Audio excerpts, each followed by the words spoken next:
Comme des êtres surhumains dotés de pouvoir au-delà de nos imaginations et de nos réalisations, les réseaux sociaux ont produit en nous, indépendamment de notre volonté, des comportements nouveaux et des étiquettes véhiculées à la mode. Likers, followers, haters, relayeurs, chacun à partir de son téléphone intelligent ou de sa tablette crée son monde. Seulement, le monde de l'un peut heurter et fortement le monde de l'autre. Ce croisement de plusieurs univers consécutifs à plusieurs modes de pensée engendre des conséquences les plus insoupçonnables. La raison majeure découle d'une manipulation voulue, consciente, planifiée et récurrente de l'information. Beaucoup sont alors en proie, et certains sans le savoir, à plusieurs poursuites judiciaires. Dans ce registre de poursuites, il peut arriver aux responsables de l'infraction de bénéficier de certains paramètres atténuants. On parlera alors de présomption d'innocence. Mais qu'en est-il exactement? Il y a deux manières de saisir cette présomption. Nous allons commencer par l'acception ou par la compréhension la plus simple. La présomption d'innocence revient à dire quoi? Elle revient à garantir à tout citoyen d'un État, dans le cadre de la poursuite dont il peut être victime ou dont il peut faire l'objet des institutions compétentes. Et j'insiste sur institutions compétentes. C'est la garantie par ces mêmes institutions qu'il ne sera pas traité autrement que comme un citoyen et ne pourra donc être reconnu coupable et traité comme tel qu'à l'intervention ou à l'issue de l'intervention d'une décision de cette institution compétente. En gros, tant qu'il n'y a pas une décision de justice relative à la culpabilité ou à la non-culpabilité d'un individu qui fait l'objet de poursuites, elle ne peut pas être déjà traitée, envisagée ou même qualifiée de coupable. Acception reçue dans le registre commun. Mais lorsque nous sommes un peu plus situés dans le registre camerounais, ça donne plutôt ceci. La somme de ce que nous pouvons faire et ne pas faire est contenue dans les corps de textes et règlements d'un pays. Mais celui qui nous intéresse le plus ici, c'est le code pénal. Le gardien du code pénal, le gardien du respect du code pénal, c'est monsieur le procureur de la République. Investi bien sûr par le serment qui est le sien, mais aussi par les mécanismes de hiérarchie qui le lient à des ministères et à des institutions. Mais d'abord, le premier acteur de la protection du droit pénal, de la loi pénale, c'est monsieur le procureur de la République.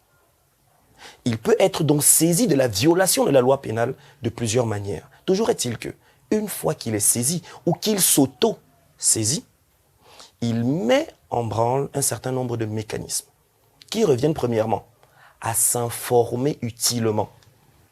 Qu'est-ce que nous entendons par s'informer utilement? Il s'agit pour lui de recourir à ses subalternes, à ses subordonnés hiérarchiques qui sont les agents ou les officiers de police judiciaire et autres experts assermentés pour réunir un certain nombre d'éléments sur les faits pour lesquels il est saisi. Une fois que ces informations sont parvenues à son niveau, il a maintenant la possibilité soit de traduire devant les juridictions compétentes les personnes qu'il estime devoir répondre de ces actes, soit tout simplement les en écarter. Nous aurons donc dans l'un des cas une ordonnance de renvoi devant une juridiction de jugement ou alors une ordonnance de non-lieu.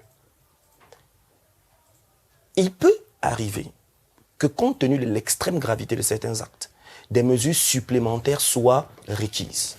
Il est donc possible qu'un dossier de ce type soit transmis au cabinet du juge d'instruction. Ce juge d'instruction aura donc comme mission d'approfondir et de mener tous actes, des expertises, des descentes, des perquisitions, des auditions, des contre-expertises, des confrontations,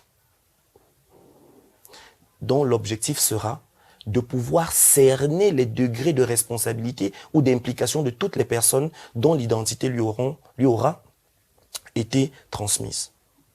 Une fois que ce juge d'instruction aura pu établir, suivant les canons qui sont les leurs, tous ces ordres de responsabilité, il pourra donc à son niveau émettre aussi soit une ordonnance de renvoi devant la juridiction de jugement compétente, ou alors écarter les personnes qu'il estime ne pas être liées à cette affaire. Voilà, en gros, le cycle qui va amener de la commission de l'infraction au juge de jugement. Et une fois devant le juge de jugement, lui aussi dispose, pour ce qui est de sa compétence, d'une palette de prérogatives, d'une palette d'avantages qui lui permettront de savoir qui peut être entendu comme coupable, ou comme présumé, comme présumé coupable, comme suspect, comme prévenu, comme témoin. Rappelons que toute personne ayant fait l'objet d'une convocation ou d'une audition ou d'une expertise jusqu'à la décision finale bénéficie de la présomption d'innocence. Suspect, inculpé, prévenu, tous sont momentanément à l'abri. Mais chaque acteur est défini selon un ensemble d'éléments développés par maître mot. Par exemple, quand est-ce qu'on est suspect? On est suspect à partir du moment où un certain nombre d'éléments raisonnablement objectifs lient une personne à la commission d'une infraction ou au lieu de la commission d'une infraction.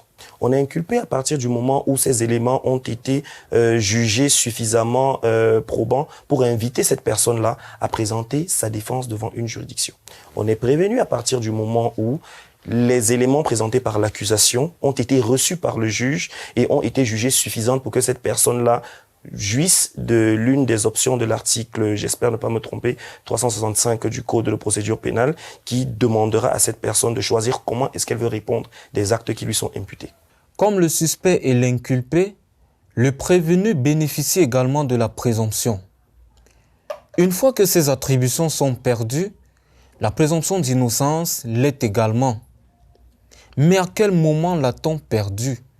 À partir du moment où une décision définitive aurait été rendue sur notre culpabilité. Si celui qui est considéré comme, je ne sais pas, le fautif, à partir du moment où il y a la décision de justice, s'il doit faire appel, est-ce qu'il bénéficie encore de la présomption d'innocence? Vous comprenez déjà que votre question induit la contestation d'une décision de justice, oui, qui est tout à fait ouverte à tout citoyen et à tout justiciable qui estimerait que les garanties qui devaient être les siennes n'ont pas été suffisamment protégées, notamment son innocence.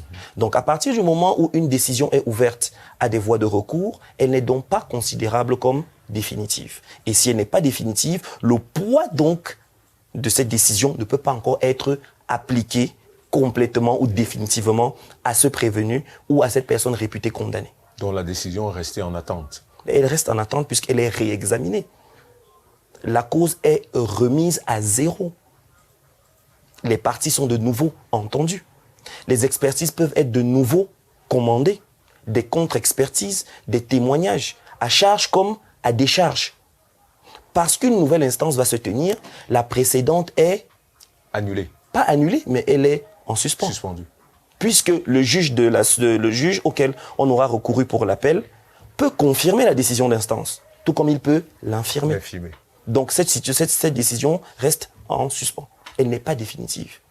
Et nous comprenons donc que tant qu'une décision n'est pas définitive, le caractère ou alors la culpabilité de la personne qui est poursuivie ne peut pas être totalement consolidée. Vu sous cet angle, la présomption d'innocence pour tout citoyen ou professionnel d'un métier a une certaine durée de vie qu'il importe d'utiliser précieusement. Dans l'univers des médias sociaux et des réseaux sociaux, ces principes juridiques à l'observation méritent une attention encore plus encadrée. Mais pour cela, il faut rentrer dans les fondamentaux de la liberté d'expression et faire passer son information au tribunal de l'utilité et de la vérifiabilité pour une production de l'information.